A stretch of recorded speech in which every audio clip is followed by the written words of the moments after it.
when suddenly, thump, thump, down she came upon a heap of sticks and dry leaves, and the fall was over. Alice was not a bit hurt, and she jumped up onto her feet in a moment. She looked up, but it was all dark overhead. Before her was another long passage, and the white rabbit was still in sight, hurrying down it. There was not a moment to be lost. Away went Alice like the wind, and was just in time to hear it say, as it turned a corner, "Oh, my ears and whiskers, how late it's getting." She was close behind it when she turned the corner, but the rabbit was no longer to be seen. She found herself in a long, low hall, which was lit up by a row of lamps hanging from the roof. Alice opened the door and found that it led into a small passage, not much larger than a rat hole. She knelt down and looked along the passage into the loveliest garden you ever saw. How she longed to get out of that dark hall and wander about among those beds of bright flowers and those cool fountains. But she could not even get her head through the doorway. And even if my head would go through, thought poor Alice, it would be of very little use without my shoulders.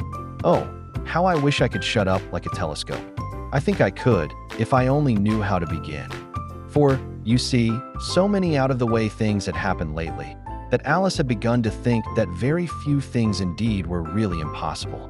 There seemed to be no use in waiting by the little door, so she went back to the table, half hoping she might find another key on it, or at any rate a book of rules for shutting people up like telescopes.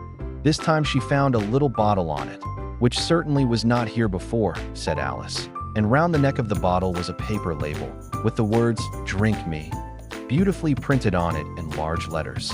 It was all very well to say, "Drink me," but the wise little Alice was not going to do that in a hurry. "No, I'll look first," she said, "and see whether it's marked poison or not."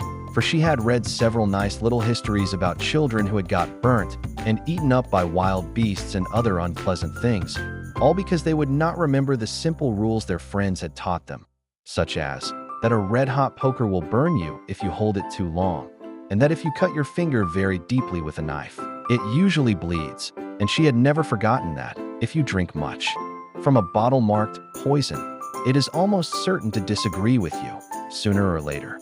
However, this bottle was not marked poison, so Alice ventured to taste it, and finding it very nice, it had, in fact, a sort of mixed flavor of cherry tart, custard, pineapple, roast turkey, toffee, and hot buttered toast. She very soon finished it off. "What a curious feeling," said Alice.